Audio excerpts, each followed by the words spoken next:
7টা planet deep irrigation সিস্টেমটা এরকমভাবে packing হয়ে এসছে। এখানে 7টা গাছের জল দেওয়ার মতন ইকুইপমেন্ট এসেছে। তো আপনাদের খুলে এটা আজকে ফিটিং করে দেখাচ্ছি। আজকে বন্ধুরা আপনাদের সহজ করে ছাদে ডিপ ইরিগেশন সিস্টেমটা কিভাবে সেট করতে হয় ভালোভাবে বুঝিয়ে দেবো। তাছাড়া এই যে মোটর 12 ভোল্টের চলে, এই মোটরের সাহায্যে কি করে সেটা হয়, এখানে আমি দুটো সিস্টেম করব। একটা ডিপ ইরিগেশনের সাহায্যে পুরো গাছে জল চলে যাবে, আর আরেকটাতে যে স্প্রের মতন হয় কীটনাশক দেওয়া বা কোনো রকম 1261 বা 0050 এই ধরনের কোনো কিছু গাছে স্প্রে করার সময় এই লাইনটা কাজে লাগবে। একটা পাম্পেই দুটো সিস্টেম করব, একটা ডিপ ইরিগেশনও থাকবে তার সাথে স্প্রেও থাকবে। সেটা কিভাবে করব এই ভিডিওটায় আপনাদের বলবো। আমি একটা ডিপ ইরিগেশনের কিট কিনেছি, যেটার মধ্যে এই এত কিছু দিয়েছে। এর মধ্যে emitter, pin connector, Teflon, elbow দিয়েছে। এটা 60টা গাছে লাগানোর জন্য কিনেছি, 550 টাকা দাম নিয়েছে। আমি মিশো থেকে কিনেছি। এইটার কোয়ালিটি মোটামুটি ভালো, খুব ভালোগুলো কিনতে গেলে মোটামুটি 2000 টাকার মতন পড়বে। এটা আমি 550 টাকা দিয়ে কিনেছি, খারাপ হবে না। সেইটাই আমি কীভাবে ফিটিং করতে হবে সেটা আপনাদের দেখাবো। এটা হচ্ছে 60 mm এর মেন পাইপ, আর এটা হচ্ছে 4 mm ফিডার পাইপ। এই লাইনটা দিয়ে যাবে, আর এইগুলো দিয়ে প্রতিটা টবের মধ্যে একটা একটা করে পাইপ চলে যাবে, ফিডার পাইপ, যার দ্বারা প্রতিটা গাছে জল চলে যাবে। আর এইটাকে কন্ট্রোল করা যাবে এই লাল লাল এইগুলো দিয়ে। সেটা আপনাদের দেখাচ্ছি একটু পরে। আপাতত এই যে সিস্টেমটা আছে আপনাদের ফিট করে দেখাচ্ছি, কিভাবে কি ফিট করছি, কিভাবে প্রতিটা গাছে পিনের দ্বারা এটাকে জল যাচ্ছে। তারপরে এই পাম্পটা আমি কিভাবে ফিট করেছি, এরকম কিভাবে সিস্টেম করেছি সেটাও আপনাদের দেখাচ্ছি। তো ভিডিওটি খুব সুন্দর হতে চলেছে, আপনারা ভিডিওটি দেখতে থাকুন। বন্ধুরা, এই সিস্টেমে আমি কি কি এক্সট্রা করছি সেটাই আপনাদের দেখাচ্ছি। প্রথমত আমি এই পাম্পের সাহায্যে করছি, পাম্পের সাহায্যে ডিপ ইরিগেশন সিস্টেমটা করছি। কোনো যে ট্যাপ কানেক্টার হয় এটা কলের মুখে ঢুকিয়ে দিলেও হয়ে যায়, তবে আমি সেই সিস্টেম করছি না, কারণ আমি একটার সাহায্যে দুটো কাজ করব, একটা স্প্রেও করব, একটা ডিপ ইরিগেশন সিস্টেমও করব। এই যে সিস্টেমটা দেখছেন এটা খুবই ইজি। এই 60 mm এর একটা আমি পাইপ কিনে এনেছিলাম 1 ফুটের মতন 15 টাকা দিয়ে। আর বাকি যে সিস্টেমটা আছে, এই যে এখানে একটা এরকম চাবি লাগিয়েছি, এখানে একটা ভাল্ব লাগিয়েছি, এগুলো ভাল্ব, আর একটা টি লাগিয়েছি। এই দেখুন এখানে একটা টি, এটা ভাল্ব, এটা ভাল্ব। যখন ডিপ ইরিগেশনে জলটা যাবে গাছে, তখন এখান থেকে এটাকে অন করে দেবো, এখান থেকে যাবে, আর এটা বন্ধ করে রাখবো, কারণ তখন আমি স্প্রে করব না। আর যখন আমার মনে হবে যে আমি স্প্রে করব গাছে, কোনো কিছু কীটনাশক দেবো বা কোনো কিছু ভিটামিন দেবো, তখন এই লাইনটা আমি জাস্ট অফ করে দেবো, আর এই লাইনটাকে চালু করে দেবো। এই লাইনটাকে অফ করে এই লাইনটাকে চালু করে দেবো, এইদিকে চালু হয়। চালু করে দিলে তখন এই লাইনে আর জলটা যাবে না, এইখান থেকে স্প্রের মতন কাজ হবে। সেই সিস্টেমটাই আমি এই ভিডিওতে করব। আর একটা বন্ধুরা আপনাদের জিনিস বলে দিচ্ছি, এই ভিডিওটা করার সময় আমি যেই পিন কানেক্টারগুলো লাগাবো, এই মেন পাইপের মধ্যে যে পিন কানেক্টারগুলো লাগাবো, সেই যখন লাগানোর সময় আমি জাস্ট এরকম পুশ করে ঢুকিয়ে দেবো না, ফুটো করার পর পুশ করে ঢুকিয়ে দেবো না। তার আগে এই অ্যাকোরিয়ামের দোকান থেকে এই যে আঠা রেজি বন্ড, এটা হচ্ছে এক ধরনের রবার টাইপের আঠা, যেটা অ্যাকোরিয়ামের আঠা হয়, সেটা এইখানটা লাগিয়ে দেবো। মানে যেই দিকটা ঢুকবে, এই যেটা ব্যাকা থাকে এই দিকটা পাইপের মধ্যে ঢোকে, আর এটা দিয়ে ফিডার পাইপটা বের হয়। তো এইখানে আমি অল্প একদম সামান্য এই আঠাটা দিয়ে তারপর আমি এই মেন পাইপে লাগাবো, সেটা আপনাদের দেখাবো ভিডিওতে। তাতে কি হবে, কোথাও যদি ছোটোখাটো লিকেজ হয়, কেননা এগুলো একটু কম দামে, তো এটা যেহেতু একটু খুব একটা দামি না, একটু কম দামের মধ্যে, তো লিক হওয়ার সম্ভাবনা থাকতে পারে। কারণ 550 টাকার মধ্যে 60টা গাছ, বুঝতেই পারছেন অনেকটা দাম কম। আমি মিশোর লিঙ্কটাও দিয়ে দেবো যে আমি যেখান থেকে কিনেছি, সেই কারণে যাতে লিকটা না হয় সেই কারণে আমি এই আঠাটা একবার দিয়ে দেবো। তো বন্ধুরা, আমি এই পাইপটা কিভাবে লাগাচ্ছি দেখুন। এই যেই টেকনিকে লাগিয়েছি সেটা একবার আপনাদের বলে দিচ্ছি। ফার্স্টে যে এই দিকে দেখুন, এই ভেতর দিয়ে আমি পাইপগুলো নিয়ে গেছি, এই দেখুন ভেতর দিয়ে, যাতে উপর থেকে পাইপটা না দেখা যায়। আর এই যে এখানে এটা এন্ড, মানে এখানে এসে জল এখানে এসে শেষ হচ্ছে, তো এইখানে আমি এরকম এন্ড ক্যাপ লাগাবো না, এরকম এন্ড ক্যাপ লাগাবো না, তার বদলে আমি এরকম চাবি লাগিয়ে দেবো। চাবি লাগালে কি হবে, যখন কোনো কারণে এই পাইপের ভেতরে তো কোনো না কোনো ময়লা জমবে, তো যখন দরকার হবে এই চাবিটা খুলে ওই ময়লাটা আমি বার করে দিতে পারবো, সেই কারণে আমি এন্ড ক্যাপের বদলে এই চাবি একটা লাগিয়ে দেবো। আর আমি এটা ভেতর দিয়ে কেন নিয়ে যাচ্ছি, যাতে এই কালো পাইপটা দেখা না যায়। দেখুন একদম পুরো ভেতর দিয়ে নিয়ে যাচ্ছি, একদম তলা দিয়ে নিয়ে যাচ্ছি। এখানেও তাই, সব টবের তলা দিয়ে নিয়ে যাচ্ছি যাতে পাইপটা না দেখা যায়। আর একটা জিনিস বন্ধুরা, এখানে আমি কোনো টি বা এলবো ব্যবহার করিনি। যেমন এই টি দেখছেন, এলবো দেখছেন, এইগুলো আমি ব্যবহার করিনি। কেন, যত আমি এইগুলো ব্যবহার করব তত এই জয়েন্টের জায়গা থেকে লিক হওয়ার চান্স থাকবে, না হলে এখানে ক্ল্যাম্প লাগাতে হবে। সেই কারণে আমি যতটা পাচ্ছি এইগুলো অ্যাভয়েড করে ডাইরেক্ট একটানা নিয়ে যাওয়ার চেষ্টা করছি, যাতে লিক কম হয়। তার আমি একটা উদাহরণ দেখাচ্ছি। এই দেখুন বন্ধুরা, এখানে যে পাইপটা আমি নিয়ে গেছি, দেখুন এইখানে পাইপটা তলা থেকে এসে এখানে একটা এলবো লাগানোর দরকার ছিল। এখানে একটা এলবো লাগালে বেঁকে যেত, যেহেতু এটা 90 ডিগ্রি। কিন্তু আমি এটাকে নিয়ে গিয়ে এইভাবে সিধা বেঁকিয়ে দিয়ে ওই দিকে নিয়ে যাইনি, একটু আপার করে এই দিকে ঘুরিয়েছি। এই দেখুন, মানে ওইটা তলা থেকে নিয়ে না এরকম টানলে বেঁকে যেত পাইপটা। তো আমি এটাকে হালকা করে উপরের দিকে নিয়ে এসেছি, যাতে ওই জায়গাটা না মরে। আবার এই দিকে নিয়ে গিয়ে দেখুন, এটাকে আবার নিচু করে আবার আপার করে মুড়িয়ে দিয়েছি। এইভাবে যদি আপনারা এরকম আপার করে মোড়া, তাহলে এইখানে এলবো না লাগালেও চলে যাবে। তো সেই সবকটা কর্নারই আমি ওইভাবে করেছি। এখানেও তাই বন্ধুরা, এই ফাঁক থেকে আমি তুলে নিয়েছি, তুলে জাস্ট এখানটা দেখুন এরকম বেঁকেছি। এই জায়গাটা একটু ঢুকবে অবশ্য, ঢুকে জাস্ট এরকম অ্যাঙ্গেলে নিয়ে যাচ্ছি। আর যত আমি কম এলবো টি ব্যবহার করব, তত জলের ফোর্সটা পাইপের মধ্যে থেকে বেশি আসবে, গাছেও বেশি পৌঁছবে। এই ফিডার পাইপটা আমি পাইপ থেকে টপ অব দিয়ে মাপ মতন কেটে নেব। যেমন এরকম একটা কেটেছি,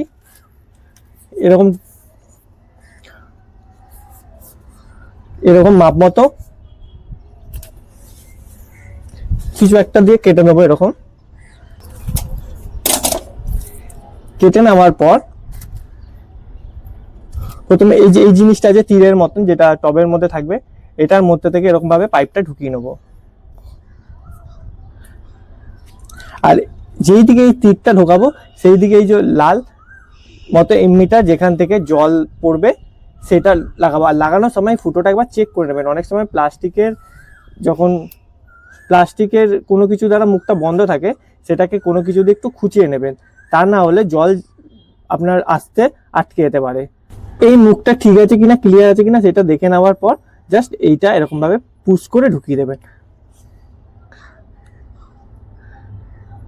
আর বন্ধুরা, এইটাকে কখনোই আপনারা গরম জলে চুবিয়ে নরম করে তারপর ঢোকাবেন না। কেন, এই পাইপগুলো তৈরি হয় এমনভাবে যেগুলো অটোমেটিক্যালি নরমই হয়। মানে এই পাইপগুলো রোদের সময় একটু সংকুচিত প্রসারিত হয়। সেই কারণে যখন খুব রোদ থাকে, অটোমেটিক্যালি এগুলো একটু প্রসারিত হয়। তারপর ভেতর দিয়ে যখন জল যায়, এই ভেতরটা একটু জলের প্রেসারেও পাইপটা কিছুটা ফুলে যায়।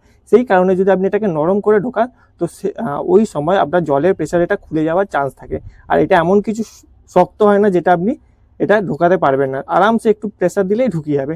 তাতে কি হয়, টাইট থাকবে।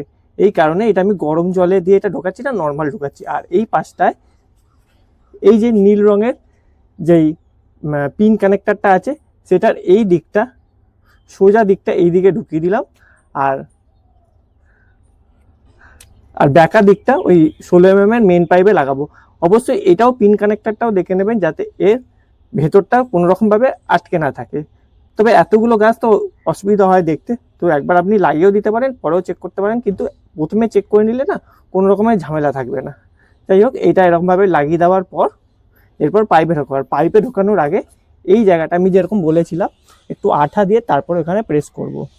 এই মোটা পাইপটা হোল করার জন্য এরকম একটা হোল করার একটা পিন দেবে। এইটা দিয়ে আপনি ওই পাইপটা ফুটো করে তারপর এটাকে ঢোকাতে পারেন। একটু প্রেস করলে ফুটো হয়ে যাবে।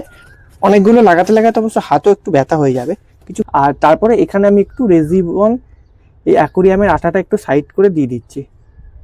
জাস্ট এই সাইডের জায়গাটা গোল করে, এইটাই এখানে একটু বোঝার আছে। লিক খাওয়ার চান্সটা কমে যাবে, অনেক কমে যাবে। কেন, পরে লিক হলে পরে দিলে এই আঠাটা ভেতরে যাবে না। এই কারণেই এখন দিয়ে দিলে এটা এখন ভেতরে চলে যাবে। আর অবশ্যই এই ফুটোটা একটু দেখে নেবেন ক্লিয়ার আছে কিনা। তারপরে জাস্ট প্রেস করবেন, একটা আওয়াজ হবে, আওয়াজ হলে ভাববেন পুরোটা ঢুকে গেছে।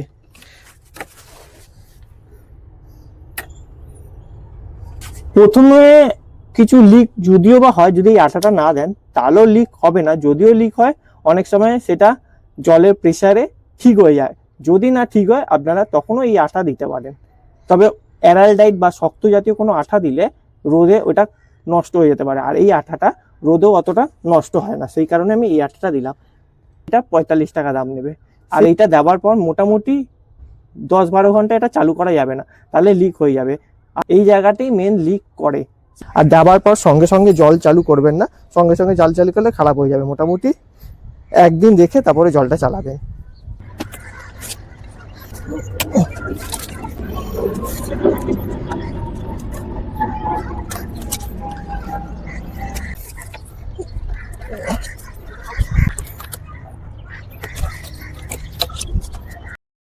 বন্ধুরা, কালকে ডিপ ইরিগেশন সিস্টেমটা লাগানোর পর সারা রাত ছেড়ে দিয়েছিলাম ওই রেজিবন আটাটা শুকানোর জন্য। আজকে দেখুন এগুলো সব সেট করে দিয়েছি, তো আপনাদের চালিয়ে দেখাচ্ছি কিরকম সবকটা গাছে জল পড়ছে।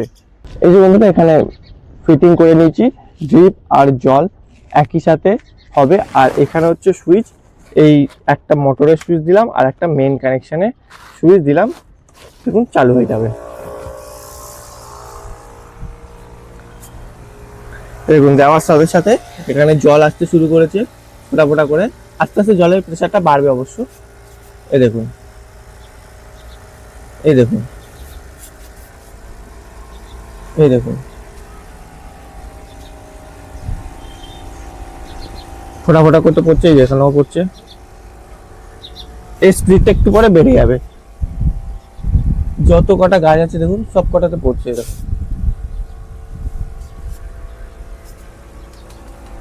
তারপরে ফাঁকেও আছে এরকম, ওইখানেও পড়ছে।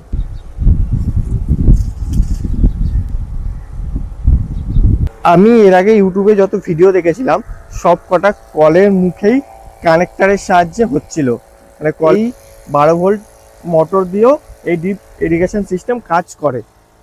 ঠিক আছে, এবার আপনাদের আরেকটা কথা বলছি, এই যে মুখে জলটা পড়ছে এটাকে আপনি প্রেসার বাড়াতেও পারেন কমাতেও পারেন। এটা ডান দিকে ঘোরালে এই প্রেসারটা কমবে এবং অনেকটা ঘুরিয়ে দিলে বন্ধ হয়ে যাবে।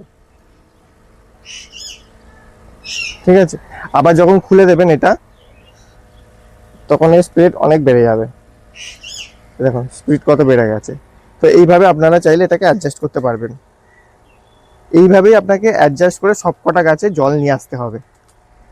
আপনারা যখন বন্ধুরা এই মগ ইউজ করে জল ঢালবেন একবারে, তখন কি হয় জলের অনেকটাই এই সাইড থেকে বেরিয়ে টবের নিচ থেকে বেরিয়ে যায়, যেহেতু মাটিটা শুকনো হয়ে খটখটে হয়ে থাকে। আর এমিটারের সাহায্যে এই ডিপ ইরিগেশন সিস্টেমের সাহায্যে যখন জল ফোটা ফোটা করে পড়ে তখন ওই জলটা চুইয়ে চুইয়ে চুইয়ে মাটির ভেতরে যায়, আর গাছটা খুব সুন্দরভাবে মাটি থেকে জল শোষণ করতে পারে, কেননা মাটিটা তখন খুব ভালোভাবে ভিজে যায়। বন্ধুরা, যেটা আপনাদের প্রথমে আমি বলেছিলাম যে একটা 12 ভোল্ট পাম্পের সাহায্যে ড্রিপ এবং এই স্প্রে একই সাথে হবে। একই সাথে বলতে কি, আপনাদের দুটো লাইন করা আছে, এই একটা ড্রিপের লাইন আর এটা হচ্ছে এই যে নিচে যেটা দেখছেন এটা হচ্ছে স্প্রের লাইন। তো আমাকে কি করতে হবে, এইটাকে ঘুরিয়ে বন্ধ করে দিতে, মানে ড্রিপের লাইনটা বন্ধ হয়ে গেল আর স্প্রের লাইনটা অন করে দিতে হবে। যখনই আপনি সেটা করবেন জলটা তখন ড্রিপের দিকে না গিয়ে এই স্প্রের দিকে চলে যাবে। এখন আপনাদের মোটরটা একবার চালিয়ে দেখিয়ে দিচ্ছি স্প্রেটা কিরকম কাজ করে। এখানে বন্ধুরা দুটো মোটর আছে, আমি একটা মোটরে চালাচ্ছি কেন দুটো মোটরে অনেকটা প্রেশার হয়, আমার দরকার পড়বে না। দেখুন একটাতেই কতটা জোরে চালু করলাম, এবার এখানে দেখুন কত জোরে বেরোচ্ছে। এই দেখুন, এই দেখুন।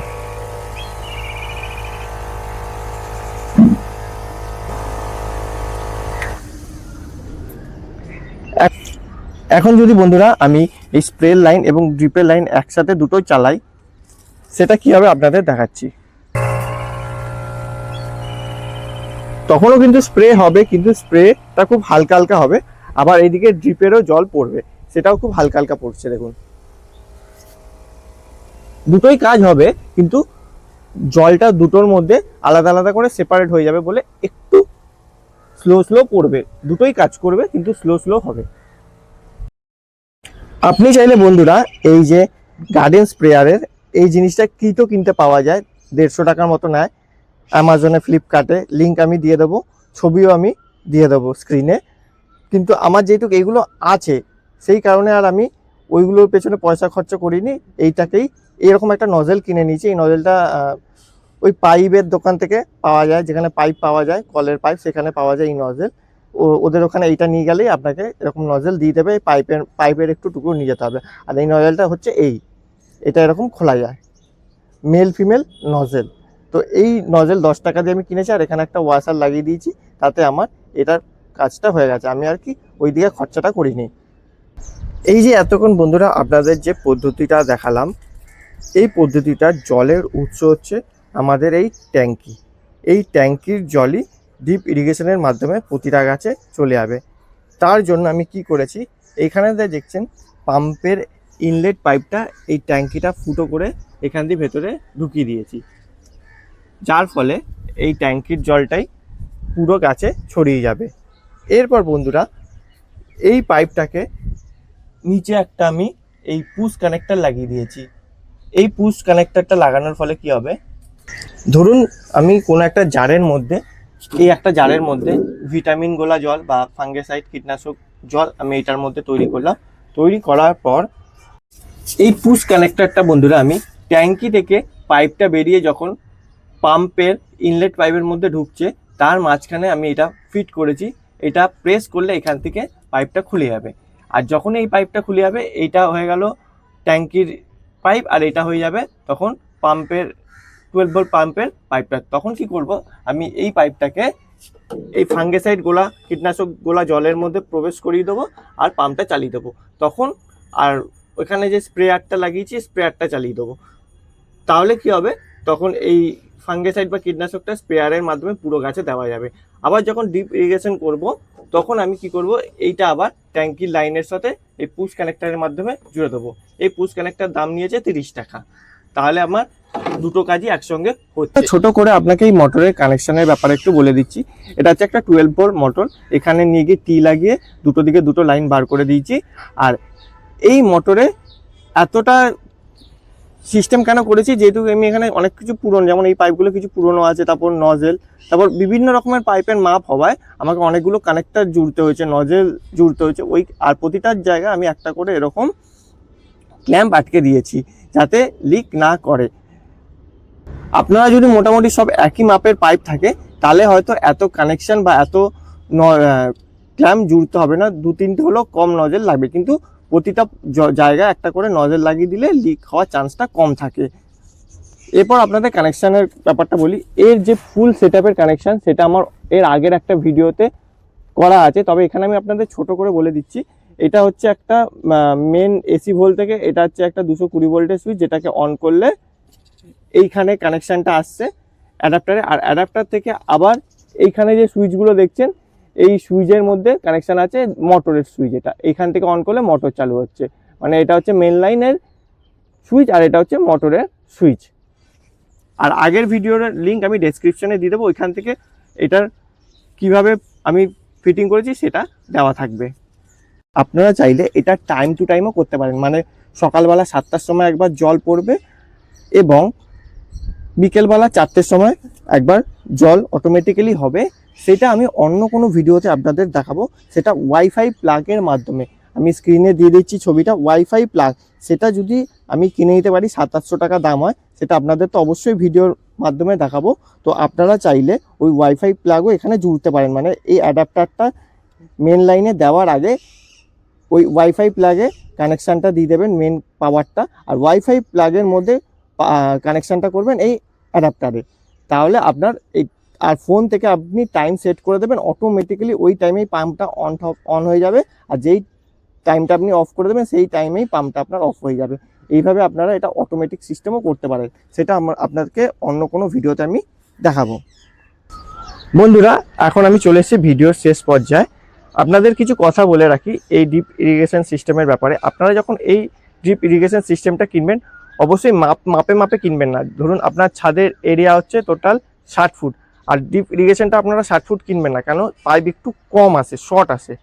তো আপনারা অবশ্যই সেটা 70 কিংবা 80 ফুটের ডিপ ইরিগেশন কিটটাই কিনবেন, নাহলে আপনাদের পাইপ শর্ট হয়ে যেতে পারে। যে আমি রেজিবন যে আটাটা লাগিয়েছিলাম সেই কারণে পাইপের কোথাও কোনো লিক করছে না, এবং এলবো আর টি না লাগানোর ফলে পাইপের যে ওভারঅল প্রেশারটাও খুব ভালো আসে, সব গাছে ভালো মতন জল যাচ্ছে। তো বন্ধুরা, এই অবধি ছিল আজকের ভিডিও। এই ভিডিওটি যদি আপনাদের ভালো লেগে থাকে, চ্যানেলটি লাইক করে, শেয়ার করে, সাবস্ক্রাইব করে আমাদের পাশে জুড়ে থাকবেন। দেখা হবে অন্য কোনো নতুন ভিডিওতে। নমস্কার।